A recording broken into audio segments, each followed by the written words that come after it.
India's G20 success is opening new doors. The Delhi Declaration was a victory for Indian diplomacy. The tides of global leadership are changing. India is steering its course with confidence, and world leaders are taking note. Leaders like Vladimir Putin, the Russian president, is taking inspiration from India, it seems. He's praised India's pursuit of self-reliance. He's hailed the Make in India initiative. Listen to this. We should learn from many partners of ours, namely our partners in India. They are mostly focusing on production and the use of the cars and vessels produced in India. And in this regard, Prime Minister Modi is doing the right thing by encouraging people to use the brand made in India.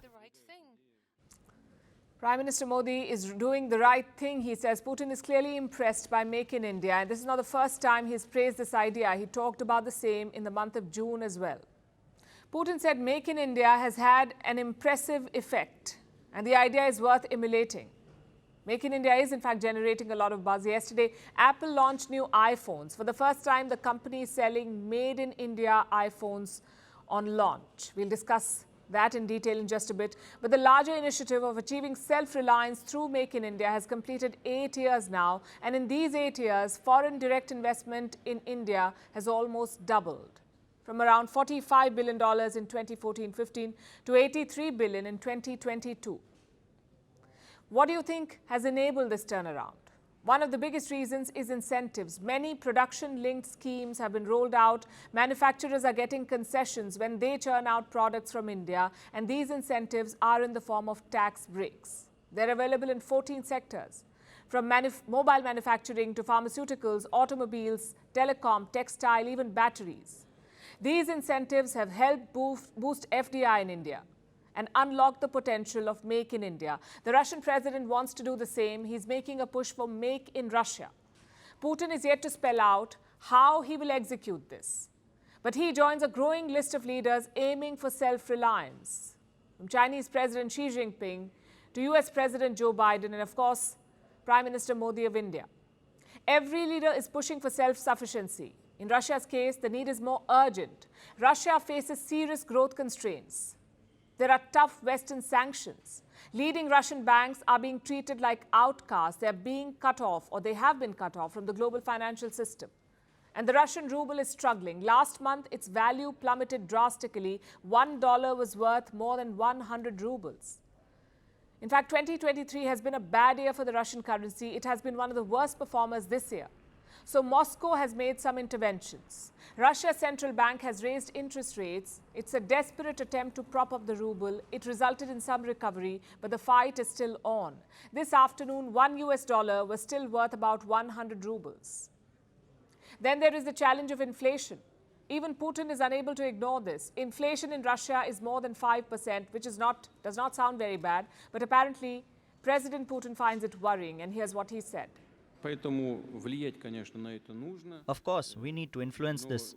But if we miss a situation that will lead to uncontrollable inflation growth, in the long run it will be even worse for the economy.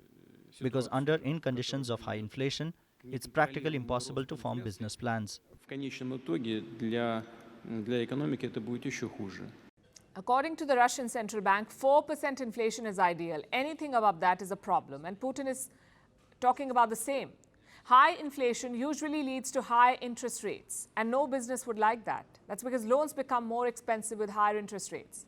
Business owners do not have incentives to expand, and this hurts growth. And this is a trajectory that President Putin wants to avoid. But in this current scenario, self-reliance would be hard to achieve, and I'll explain why. Why would anyone invest in Make in Russia if interest rates are high, if the economy is constrained by sanctions, and if there is pressure to keep a war going? So Moscow is turning to New Delhi. Russia wants to attract Indian investors. The possibility was floated earlier this year. A Russian official spoke about this. He said Russian government agencies are working on a plan. Over 1,000 companies have left Russia since this war began, so there is a gap. And someone needs to step up to fill this gap. Russia is keen to offer that space to India. It has identified sectors where Indian companies could invest. Sectors like information technology, fast-moving consumer goods, or FMCG, fertilizers, transport. This could be an attractive proposition, although implementation is not going to be easy. Western sanctions will be the biggest roadblock. They might block Indian investments in Russia. Payments and the flow of money will have to be figured out. And both sides are grappling with this issue. Recently, Russia and India started trading in their native currencies. There is money in the bank. But Russia is facing some problems. They have billions of Indian rupees. They don't know how to use it. Last week, the Russian foreign minister spoke about this. Sergei Lavrov said, India is working on a solution. It could allow Moscow to invest this money. The where and the how are yet to be figured out. But this, remember, is a very crucial piece of the puzzle. Without solving it, without figuring out the payment mechanism, any new proposal will be a non-starter. Putin was also playing host today. He welcomed North Korean leader Kim Jong-un to Russia. It's a special visit because Kim rarely travels outside his country. In fact, he's visited just 4 countries, and one of them is Russia. Kim first visited Russia in 2019. He traveled to Vladivostok and met Vladimir Putin. This time, they're meeting elsewhere at Vostochny, the Vostochny Cosmodrome in Russia's far east. The location does have significance, but we'll get to that later.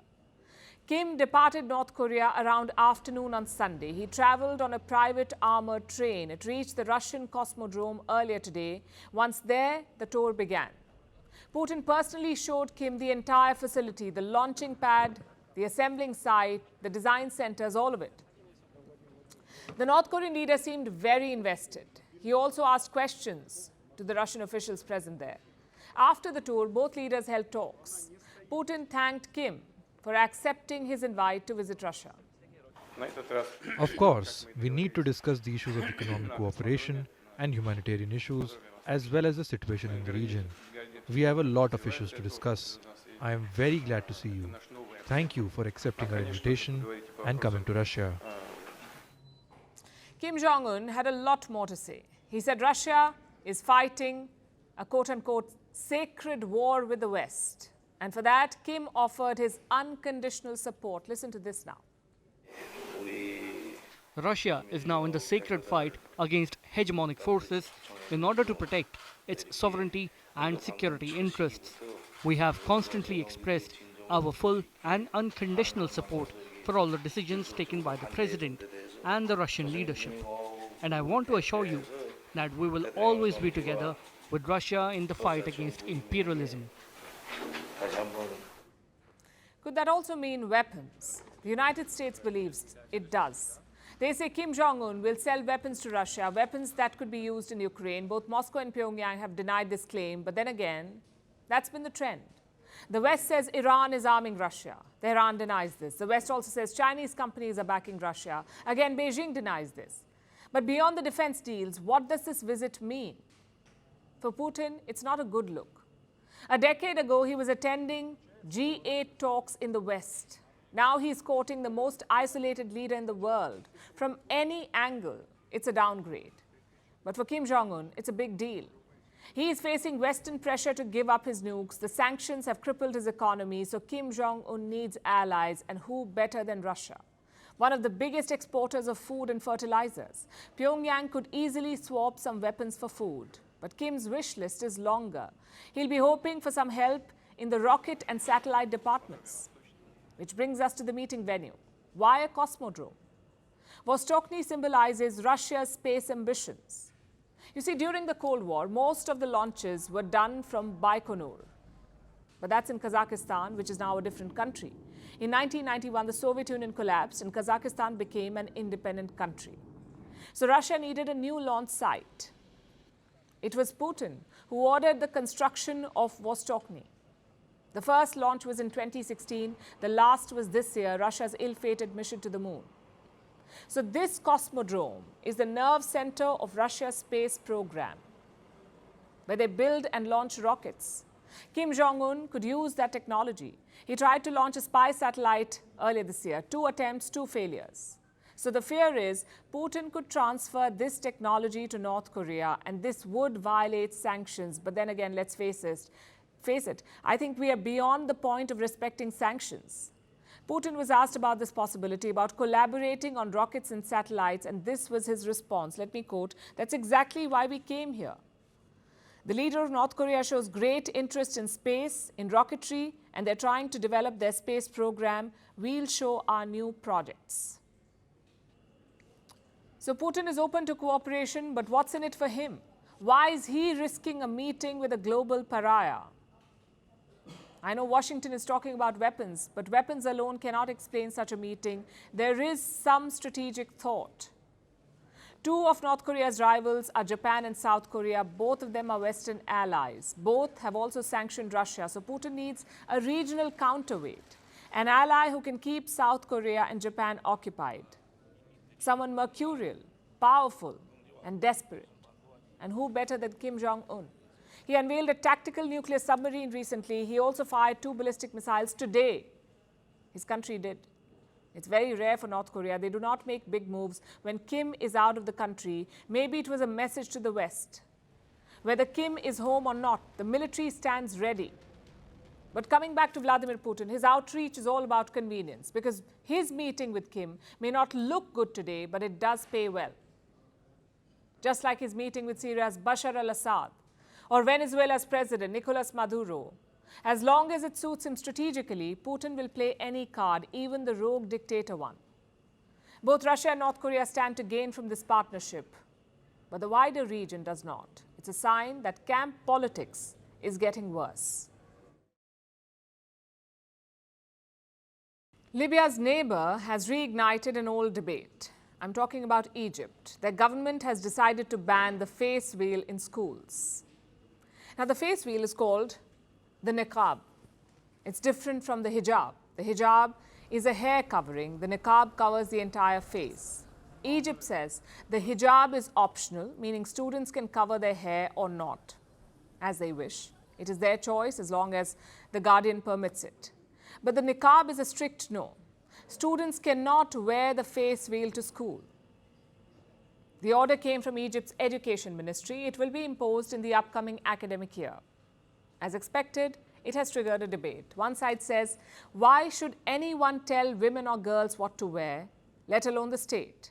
The other side says, good riddance. Things like a face veil have no place in a modern society.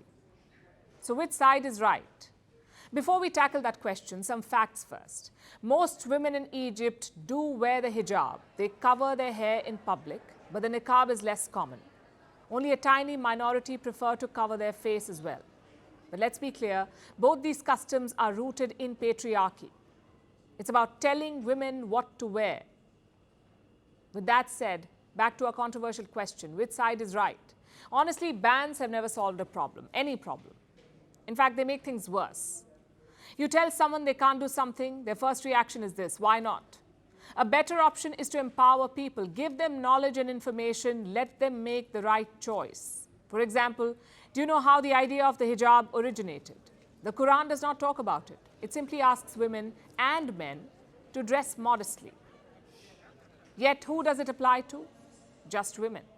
Scholars have hijacked this concept of veils. For them, maximum veil equals maximum faith and piety. As I said, that's not the case. We need to teach our children that. Maybe then they will abandon the veil themselves. But who will do that? Just look at countries like Iran. If you do not wear a hijab in Iran, you can be punished or worse. That's what happened to 22-year-old Mahsa Amini. She was tortured and killed by Iran's morality police. Her death anniversary is on Saturday.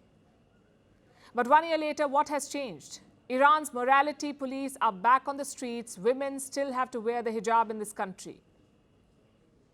So did education help her? Did education help Mahsa Amini? She was studying to become a lawyer. Maybe that made her question Iran's hijab law. But in the end, she paid the price for her opinion.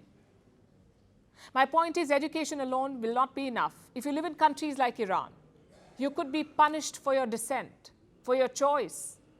So we need to strike a balance. Muslim leaders in the West call the hijab a choice, a symbol of their identity. But is it not a tone-deaf symbol? Women in Iran put their life on the line to protest the hijab, but elsewhere it's being reclaimed. It's being worn like a badge of honor.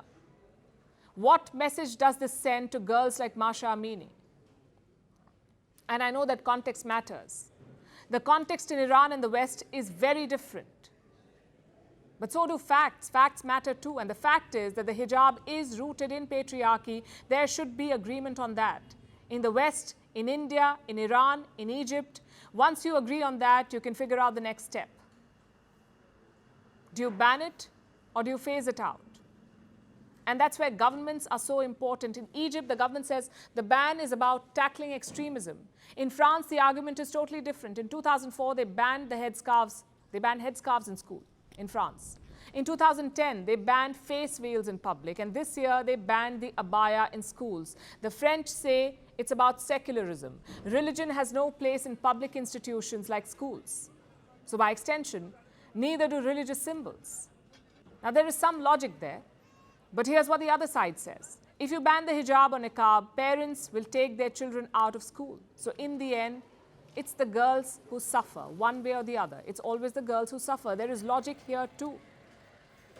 I'm afraid there's no simple answer to this issue. Every country has its own method.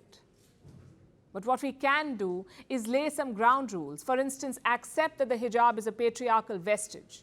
You may think it's a cultural symbol. You may even think it's a choice. But don't deny the roots. Secondly, it's always about extremism. It's not always about extremism. Islamic State terrorists used to roam around in Western shirts and sneakers, yet women's veil is the problem. So let's be clear about intentions too. You cannot use the veil as a political tool, ban it when you want to be progressive, and impose it when you want to be conservative. That's not how it works. We need consistent policy on hijabs and niqab, but for that, you need a debate based on merit and facts, not identity politics and false victimhood. And now let's turn our gaze to the southern part of Africa, to the nation of Zimbabwe. 3 weeks ago, the country saw an election. The incumbent, Emmerson Mnangagwa, won his second presidential term. It should be his second and last term in office. After all, Zimbabwe claims to have moved on from the past. It says the days of autocracy are over. But is that really the case? Mnangagwa's new cabinet says otherwise. He's appointed his son and nephew to key government posts. His critics have raised the alarm. The opposition have accused him of nepotism, of planning to bring family rule to Zimbabwe, of bringing authoritarianism back to the country. Now, a little background here. Africa is no stranger to nepotism. You saw in the recent Gabon coup how the Bongo family was entrenched in the country. In Equatorial Guinea, the president's son is vice president. There are many examples of dynastic politics across the continent. And then there's Zimbabwe, a country with a history of authoritarianism. Before the current president's first term, Zimbabwe was ruled by one man for 37 years. His name was Robert Mugabe. He's the current president's old mentor. Mnangagwa served as Mugabe's regime, in various positions, including as vice president. He became president after Zimbabwe's military replaced Mugabe in a coup.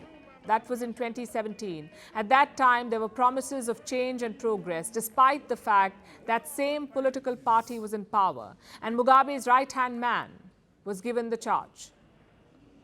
He won elections in 2018 and then again in 2023. Both were controversial.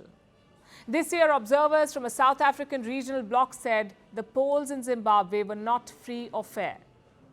The mission noted that some aspects of the harmonized elections fell short of the requirements of the Constitution of Zimbabwe, the Electoral Act, and the SADC principles and guidelines governing democratic elections.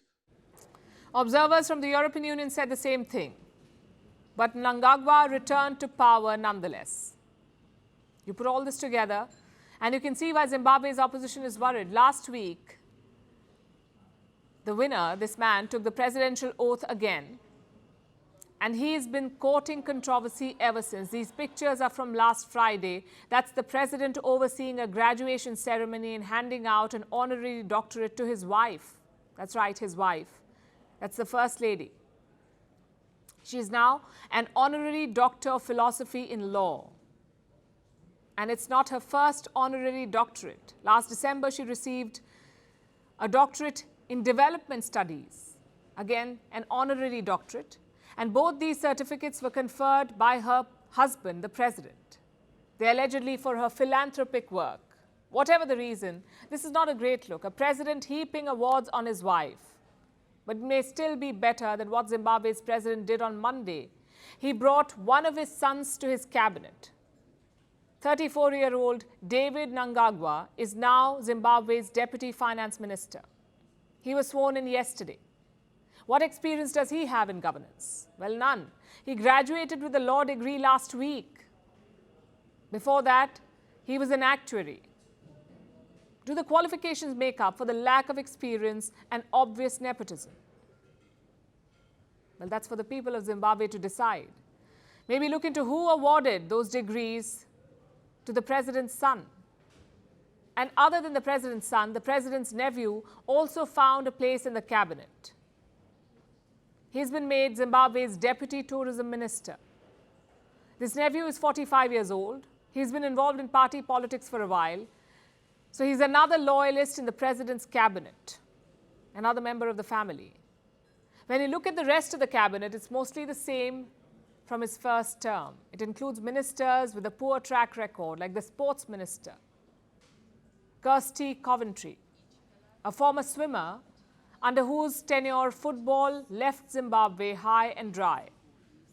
Last year, FIFA banned Zimbabwe for 18 months due to government interference in the country's football association. That doesn't really speak well about her term. But when questioned about the return, Zimbabwe's president had this to say. I am satisfied. I don't know who's not satisfied.